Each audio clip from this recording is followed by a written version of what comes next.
종합제 TV 시청자 여러분 안녕하십니까? 4월 7일 오후입니다. 이제 총선을 이제 8일 앞둔 시점에서 정치 문제보다는 좀 역사 이야기를 하려고 합니다. 조갑제닷컴에서 아주 근사한 책을 냈습니다. 이 자화자찬 같은데 제목이 충성과 반역입니다. 부제는 검은 역사의 살아있는 유령들, 이들의 6.25의 진정한 영웅이었다. 대한민국 창군, 건국과 호국의 주역, 일본군 육군 특별지원병. 이 책이 상당히 두껍습니다. 마지막 페이지가 590페이지고 값은 22,000원입니다. 이 대작을 쓰신 정안기 박사님을 오늘 게스트로 모셔가지고 이 책뿐만 아니라 이 책에서 담고 있는 육군 특별지원병 출신들의 한국군 장교들이 만들어간 한국 현대사를 같이 한번 이야기하기로 했습니다. 더구나 올해가 6.25 남침 70주년입니다. 6.25 때 가장 잘 싸웠으나 제대로 평가를 받지 못한 일본군 육군 특별지원병 출신들에 대한 이야기를 하겠습니다. 이렇게 나와주셔서 대단히 감사합니다. 감사합니다. 예. 우선 개괄적으로 이 책을 쓰시게 된 동기부터 한번 특별한 게 있을 텐데. 이 책을 쓰게 된 동기에 대해서는 머릿말에서도 지적을 하고 있습니다만 2015년 10월경에 우연히 미국 학교에서 미국에 있던 대학의 교수님이 쓰신 그 신민지 전시동원회가 신민지 전시동원회 예. 그 책을 이제 보게 되면서 육군 특별지원병의 그 경쟁률 그분 한 45대 1 정도로 집계를 했는데 예. 그걸 보면서 깜짝 놀랐습니다. 어떻게 일제사회에서 지원병 그렇게 많은 사람들이 지원을 했을까? 그래서 진짜 이게 사실인지 알아보고 싶어서 조사를 하게 되었고 그러는 과정에서 확신을 갖게 되었습니다.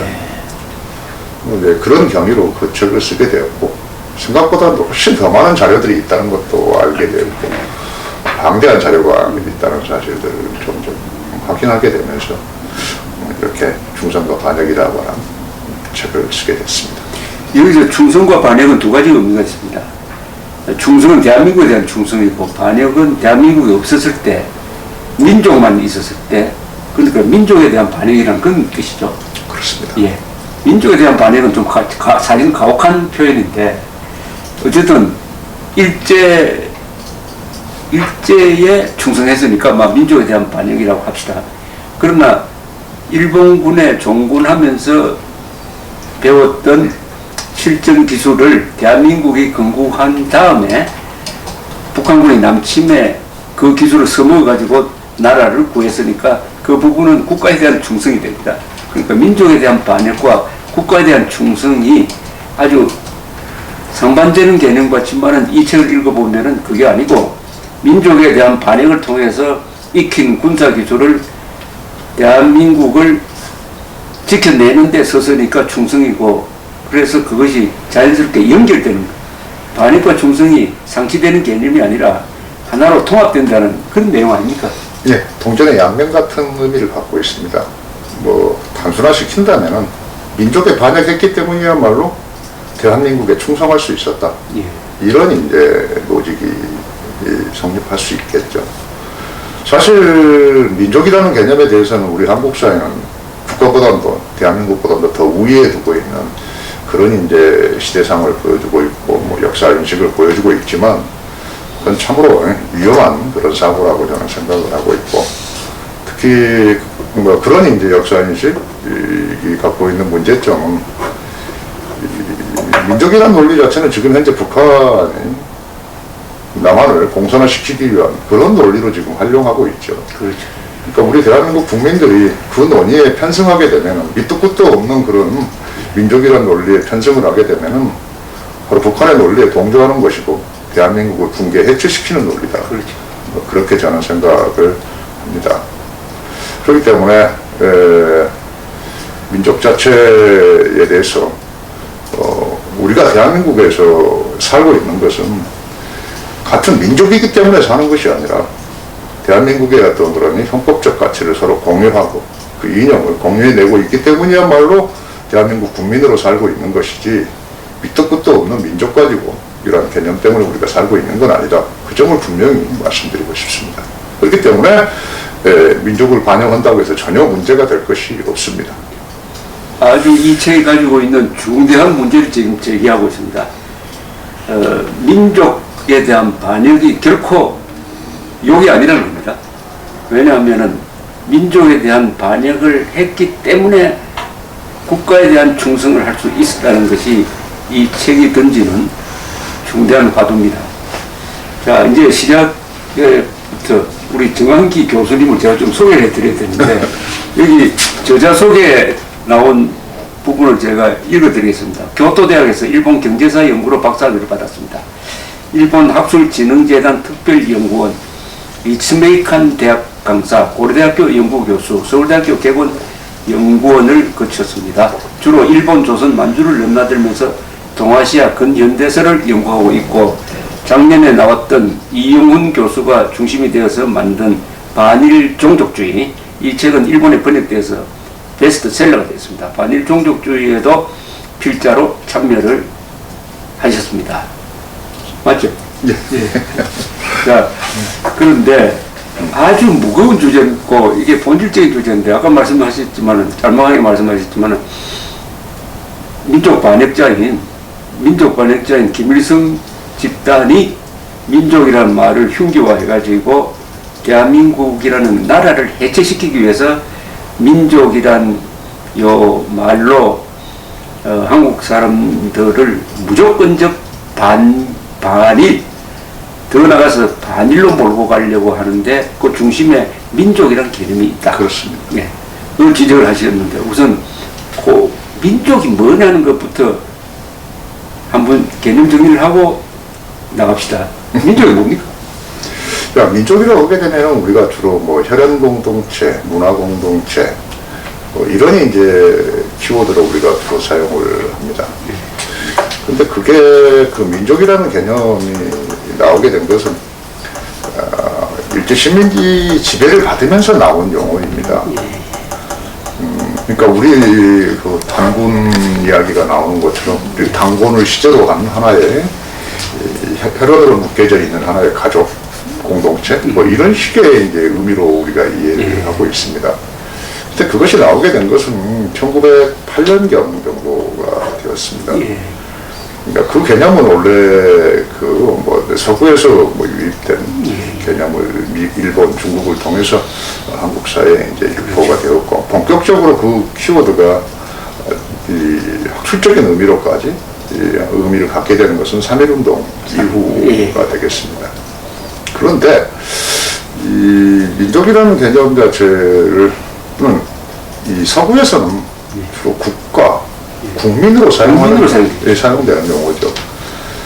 그런데 이제 우리 동아시아 지역에서는 특히 뭐 서구 제국주의 지배에 대항하는 그런 이제 대항 이념으로서 그걸 민족이라고 이제 뭐 이해하고 해석하는 이런 이제 경향을 보였었습니다.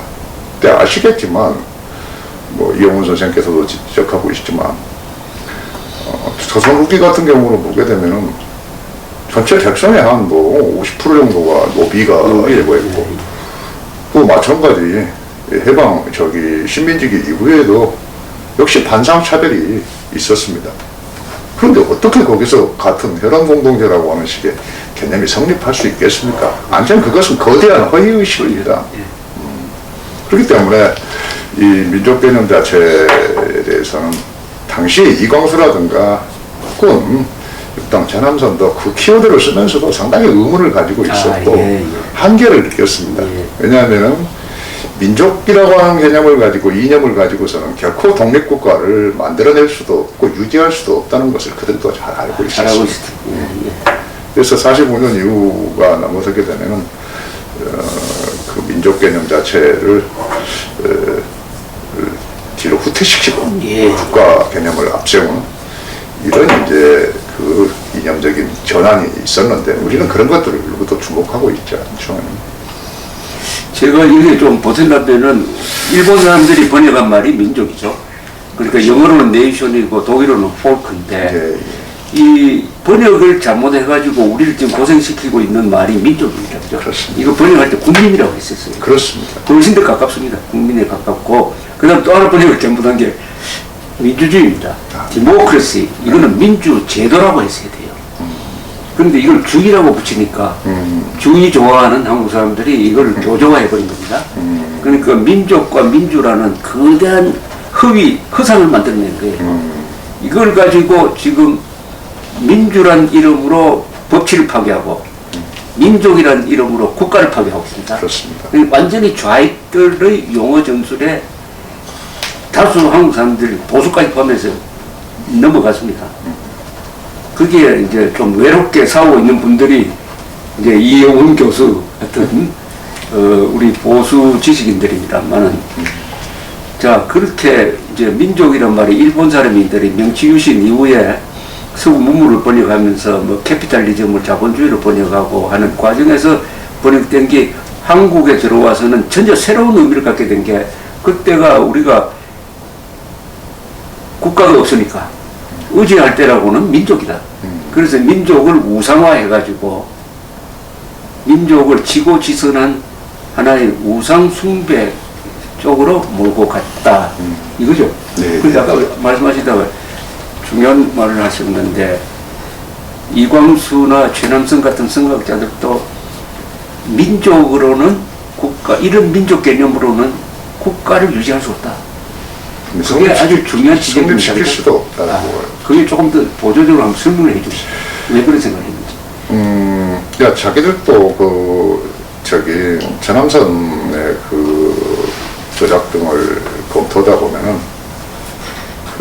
무척 전함선 그분은 뭐 민족주의 역사학이랄까요. 그런 단초를 또 제공했고, 또 단군 신화에 주목하는 그래서 여러 많은 학술적인 업적을 냈습니다만, 그분이 이제 그런 이제 생각을 드러낸 게 1950년경, 50년대, 55년경 정도인 걸로 그렇게 알고 있습니다.